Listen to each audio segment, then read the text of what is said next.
When my son looked me straight in the eye and told me I wouldn't be welcome in his home for Thanksgiving this year. I didn't argue, I simply smiled, stood up, got in my truck, and made one phone call.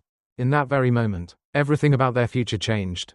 Because I had just decided to cancel the mortgage payments on the house I had poured my blood, sweat, and sacrifice into helping them buy. And that was only the beginning of my plan. A plan to restore justice and make the arrogant pay the price. You won't believe what I did next.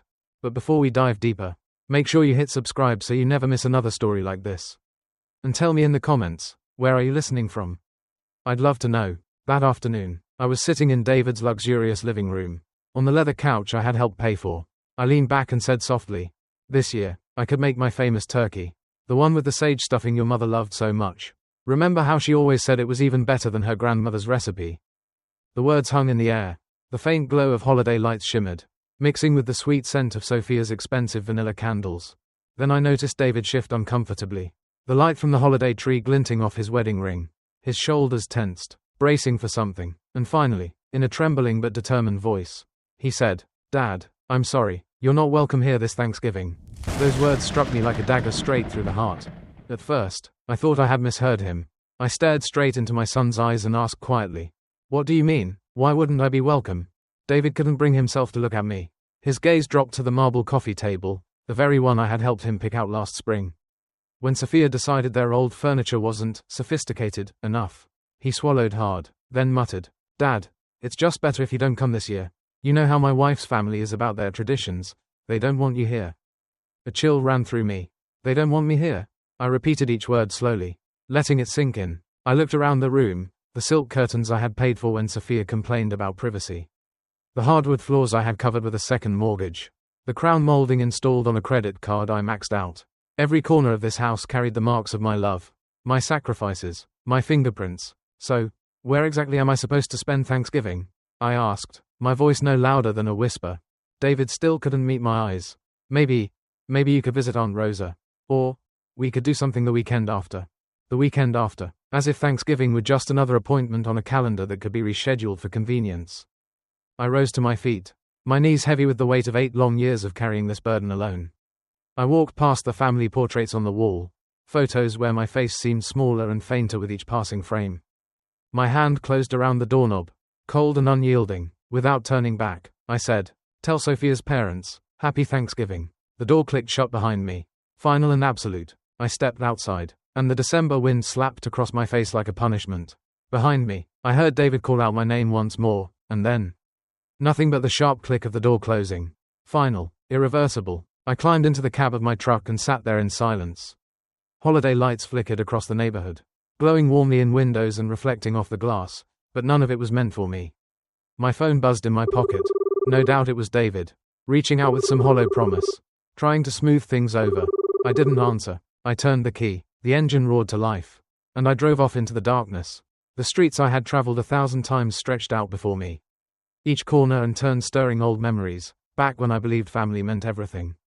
Back when I thought my son's happiness mattered more than my own survival. But now I understood, that man had been a fool. At the stoplight on 29th and Grand, I looked over and saw a young father loading boxes of gifts into the trunk of his SUV. 2 little faces pressed against the frosted window, their breath fogging the glass, eyes sparkling with excitement. Once upon a time, that had been me and David. Before Sophia, before I became nothing more than a walking ATM with inconvenient emotions. Numbers began to tumble through my mind like a broken slot machine. $2.800 every month, for 5 long years. Over $140.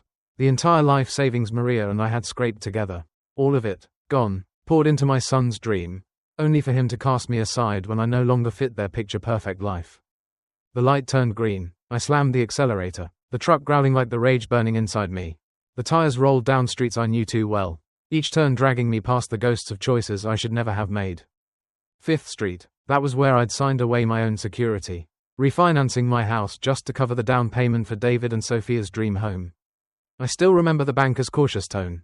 "Are you sure about this? Mr. Alex, you're putting your future at risk, for someone else's investment." Someone else's investment. At the time, I thought I was investing in my family, in my son's future, but standing here now, I realized, I had simply thrown myself into the fire for people who never truly valued me. Then Lincoln Street, the bank where I had taken out a second mortgage after David lost his job. he had said. Just until I get back on my feet. Dad. And there stood Sophia, with that $700 purse slung over her shoulder, nodding sympathetically while silently calculating the worth of my desperation. By the time I pulled into my own driveway, the contrast was unbearable. The cracked concrete I could never afford to repair. The flickering porch light I kept putting off fixing. Every spare dollar I earned had gone to fuel their suburban fantasy, while my own home rotted away piece by piece. Inside, the silence was deafening. No Maria's laughter, no warm family gatherings, just hollow walls that knew all too well the price I had paid. Then, the phone rang, shrill and insistent. Sophia's name glared at me from the screen. Against my better judgment, I picked it up. Her voice dripped with that false sweetness I had come to despise. Alex, I heard there was a little misunderstanding with David. You have to understand, my parents are very traditional. They just want a certain atmosphere for Thanksgiving. I'm sure you can appreciate that. A certain atmosphere? My hand trembled with anger. Did she mean a Thanksgiving where I, the man who funded their entire lifestyle, was absent? I had swallowed my pride for 8 years, endured insult after insult, but this time, I knew, my silence had come to an end. I kept my voice steady, but every word came out like a blade. And what kind of atmosphere are you talking about? Sophia, the kind where I'm raised. The kind where there's no trace of the food you once begged me to make when you couldn't afford your own groceries. There was a pause on the other end of the line. Then she spoke again, forcing her tone to sound patient, condescending. That was a different time. Things have changed. My parents are used to more cultured conversations. Art, literature, current events. They're not accustomed to your kind of talk. Your kind. The words seared through me. My kind of talk? My kind of life? The same sweat-stained hands that built this house for them. The same hard labor that had funded every corner of their so-called sophistication. I gripped the phone tighter. My voice dropped lower, sharper. And what exactly did you just say about Maria? My wife, the woman you're not even worthy of naming. She carried more dignity in one finger than your entire family tree. Sophia gave a cold laugh, venom dripping with every syllable. Please, Maria was just a cleaning woman who got lucky. At least she knew when to keep her mouth shut and not embarrass herself in spaces that weren't meant for her. That was it. The line had been crossed. My voice, calm but filled with steel, cut through her arrogance. Listen to me carefully, Sophia. This charade ends now. We're done pretending we're family. I am not your bank account. I am not your chauffeur. And I will never again be your doormat. Before she could protest, I ended the call. For the first time in years, my hands didn't shake. The kitchen felt different, smaller, quieter, but cleaner, as if I had just ripped the rot out of the air itself. I sat down at the kitchen table and pulled out the folder I had avoided for months. Bank statements, loan papers, mortgage documents, they spilled across the wood like evidence in a crime scene. 60 payments, 5 years, every 15th of the month. $2.800 siphoned out of my account and into theirs. Like clockwork, I picked up my calculator and began adding. Year 1, $33.600. Year 2, another $33.600.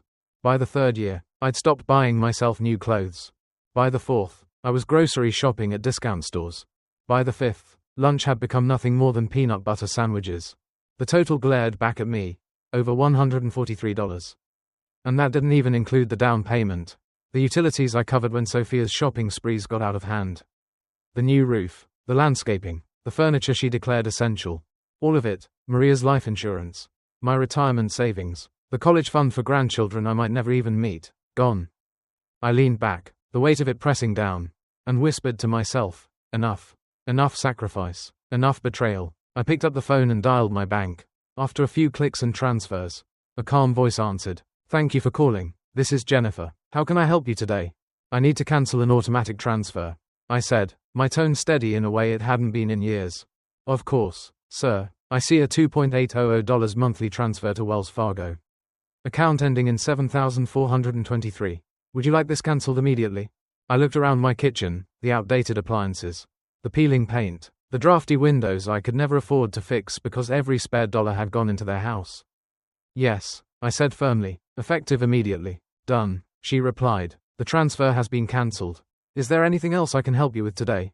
I hung up. The silence that followed was deafening. But for the first time in years, it was a silence that felt like freedom. I gathered the papers, tossed them into the fireplace, struck a match, and watched 5 years of sacrifice burn to ash. I poured myself a glass of the good whiskey I'd been saving for a special occasion. Tonight, I raised it to the empty room and whispered, Happy Thanksgiving, to me. The next morning, the November sun streamed through my kitchen window. I sat with a steaming cup of Colombian coffee, the good stuff. The kind I hadn't let myself buy in years. For the first time in half a decade, I wasn't counting down the days until the 15th, dreading the transfer that bled me dry. Then the phone rang. Sophia's name lit up the screen. Against my better judgment, I answered. Alex, she said briskly, as if nothing had happened. My parents land in Spokane at 2 p.m. on Alaska Airlines. You'll need to pick 'em up. You're the only one available during the day. I set my mug down slowly, letting the steam curl into the air. You want me to pick 'em up? I asked. That's what family does, Alex, she snapped. Besides, let's be honest, you're not exactly my rival. You're too weak to be that. So do us all a favor. Get in your truck and handle it. Her arrogance was breathtaking, less than 24 hours after declaring I wasn't worthy of sitting at their Thanksgiving table. She expected me to play chauffeur for her parents. I smiled into the phone and said softly, of course, I'll take care of everything. At 2 p.m., Alaska Flight 447 touchdown. But I wasn't at the airport. I was at home, sunk deep into my favorite armchair, sipping Earl Grey and finishing the Sunday crossword. By 2:45, my phone buzzed non-stop. Sophia's frantic texts lit up the screen. Dad, where are you? My parents are waiting. I flipped the phone face down. At 3:30, I had brewed a second pot of tea, reorganized the junk drawer in my kitchen, and marveled at how peaceful life felt when you stopped being someone's servant. By 4:15, the buzzing became relentless, calls from Sophia, then unknown numbers, no doubt her parents borrowing phones. I unplugged the landline, then I turned my cell completely off.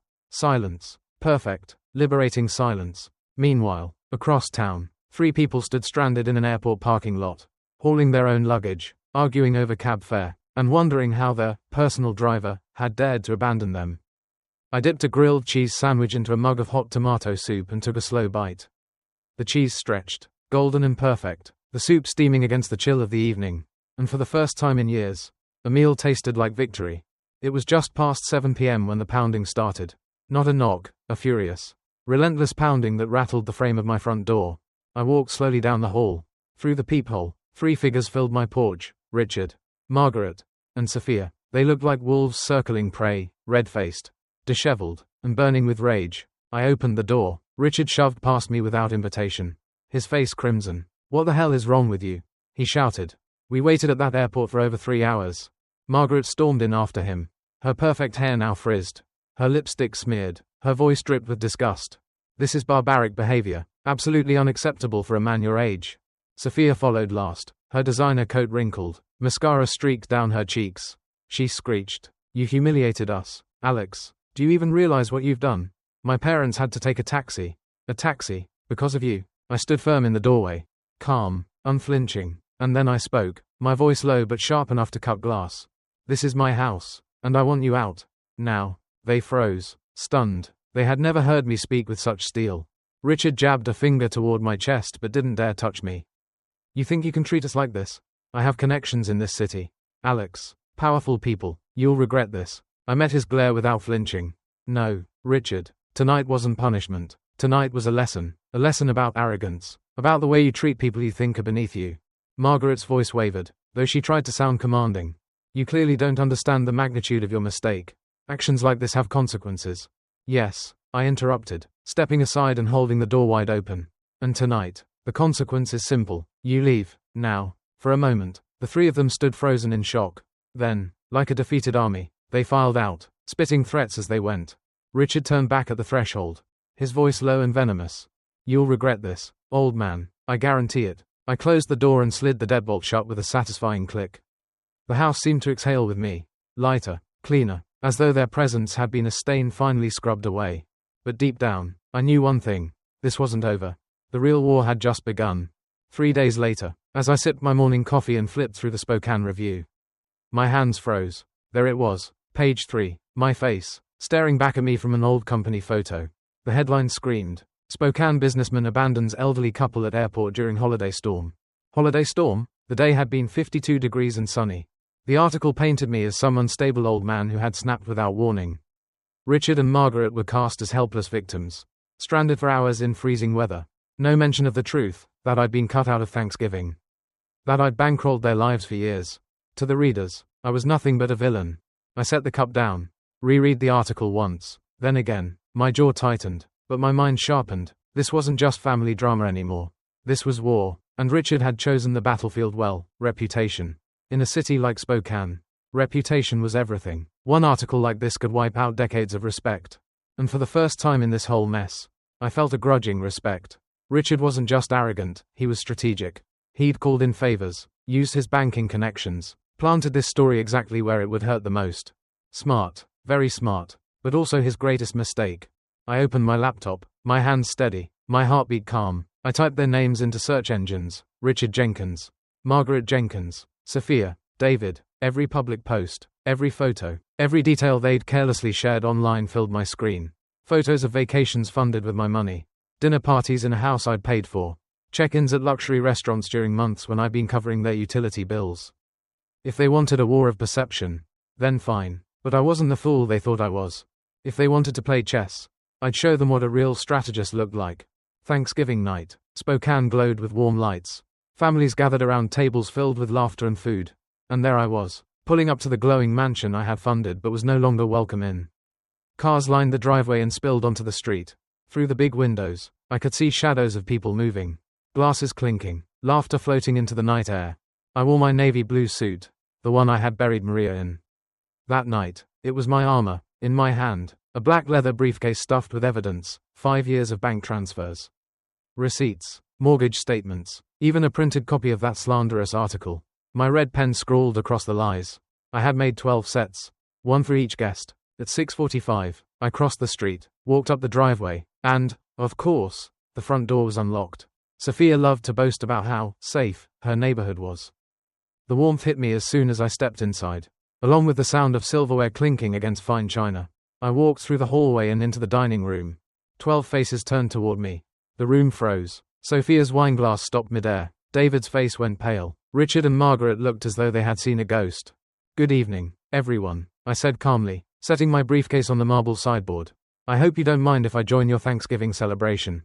"Alex," Sophia's voice trembled, sharp with panic, "this is completely inappropriate. You need to leave right now." "Actually," I said, opening the briefcase and pulling out the first stack of papers, "I think your guests deserve to know who really paid for this dinner. This house, this entire lifestyle you've been showing off." Confused murmurs rippled around the table. I walked calmly, placing a packet in front of each guest. Bank statements, receipts, mortgage transfers, the truth. The silence was broken only by the rustling of pages. And then, one man at the far end muttered, "This is outrageous." Across from him, a woman slammed her packet down. "Sophia, why didn't you tell us any of this?" Sophia stammered, her perfect composure cracking. "It's more complicated than it looks." Alex volunteered, "We never asked." "Really?" I cut in, slapping the article down on the table. "Then explain this. The story you planted in the newspaper that made me out to be unstable. Cruel, abandoning helpless victims in a storm that never existed." The air grew heavy. Guests shifted uncomfortably, their polite smiles fading. Richard's face drained of color. Margaret clutched her glass so tightly her hand shook. Now, I thought, now the facade begins to crumble. The dining room had gone deathly silent. All that could be heard was the soft rustle of papers as the guests flipped through the evidence laid out before them. 5 years of cancelled checks, mortgage payments, and receipts. A man in a wool blazer slammed his hand down on the table. "This is unbelievable, Richard. Margaret, is this true? You let this man pay for everything while you paraded around like royalty?" Another guest, a woman with pearls around her neck, looked up with disgust. All these charity luncheons, the wine tastings, the luxury trips, and it was his money funding it. "This is disgraceful." Margaret's voice wavered as she tried to recover her composure. "You don't understand." Alex insisted on helping. He wanted to. "Enough," I cut in sharply, slamming the newspaper article down in front of them. "You didn't just take my money. You tried to destroy me. Look at this story. Read the lies. The so-called holiday storm. The image of me as some unstable old man abandoning you in your time of need. Lies. Every word of it." Eyes turned toward Richard, who sat stiff in his chair, his face turning from pale to crimson.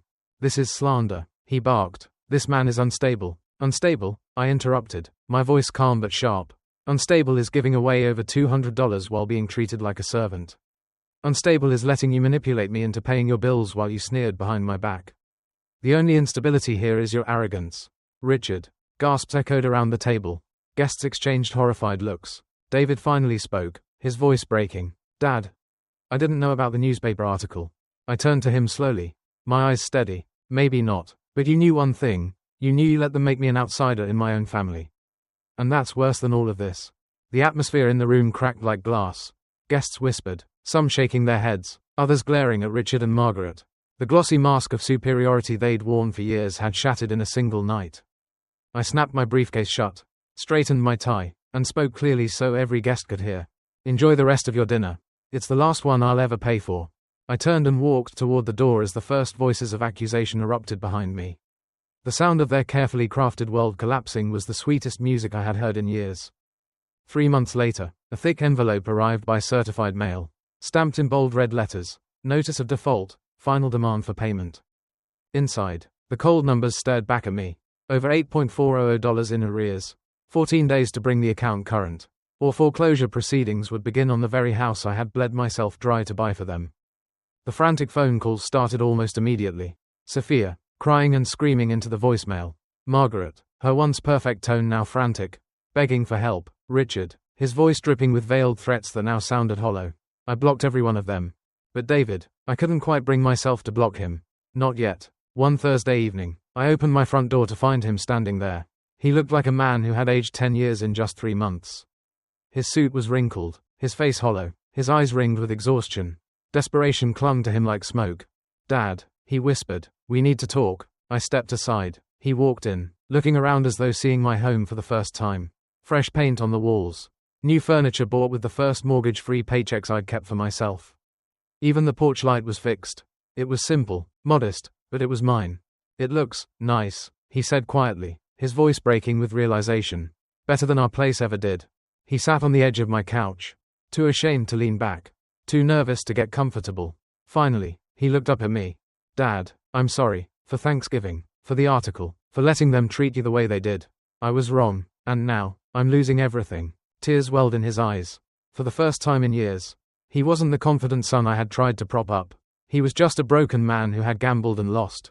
I studied him for a long, heavy moment. Then I spoke. No, David, you didn't lose me. You gave me away. And this, I gestured toward the foreclosure letter he had dropped on my table. This is the price of your choice.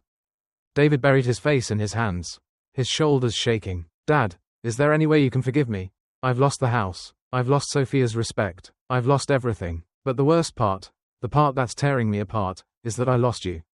I looked at him for a long time, and in that silence, I saw both the boy he used to be, the child who once clutched my hand at the park, who used to sit on my shoulders to watch the Thanksgiving parade, and the man he had become. The man who had let pride, fear, and manipulation turn him against his own father. Finally, I spoke. My voice was calm, but it carried the weight of years. David, forgiveness, I gave you that months ago. But forgiveness doesn't mean forgetting. And it sure as hell doesn't mean going back to the way things were. His eyes filled with desperate hope. Then, what does it mean? I walked over to the mantel, where Maria's photo rested beside a new one, me, smiling with Rose's family at their Thanksgiving table. The first holiday in years I'd spent with people who actually wanted me there. I pointed to it. It means that if you want a relationship with me, you'll have to build it from scratch. It means respect has to be given, not demanded. It means that the next time someone, your wife, her parents, anyone, tries to exclude me, you'll remember who actually treats you like family. David nodded slowly, tears streaming down his face. For the first time, I think he understood. He asked in a whisper, "And the house?" I sat back in my chair, my voice steady. "That's not my problem anymore. You're a grown man. Figure it out, the way I had to. Stop living beyond your means. Stop expecting me to rescue you. If you want stability, earn it." He stood, shoulders trembling but somehow straighter than when he walked in.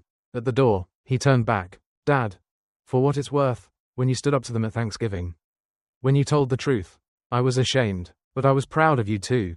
I raised my glass of whiskey, nodding. "Good, maybe there's still hope for you." As the door closed behind him, I stepped out onto the porch. The cool spring air carried with it the smell of new beginnings. Maria had been gone for years, and I had wasted too many of them being a doormat. But not anymore. My phone buzzed. A text from Rosa lit up the screen. "Dinner Sunday. The kids can't wait to show you their school projects." I smiled. I typed back, "Wouldn't miss it." Because family, I realized, isn't just about blood. It's about the people who truly want you there. Everything else, just expensive theater. And I was done buying tickets. This story isn't just about family conflict. It's a reminder, sometimes, the people we sacrifice the most for are the very ones who turn their backs first. Blind sacrifice doesn't create gratitude. It only feeds entitlement. I lost 5 years of my life, my savings, my peace, but what I gained was far more valuable: freedom, self-respect, and the chance to rebuild my life on my own terms. That Thanksgiving, I thought I had lost everything, but in truth, I had gained something greater: the strength to finally say enough. So if you're listening to this, I want you to remember, family isn't just about blood. It's about the people who value your presence, who want you at their table. Don't be afraid to walk away when your kindness is being exploited. Sometimes, standing up for yourself is the greatest gift you can ever give. If this story touched you, hit that like button, make sure to subscribe, and share your thoughts in the comments below. And remember, at the end of pain, there's always a new beginning, if you're brave enough to take it.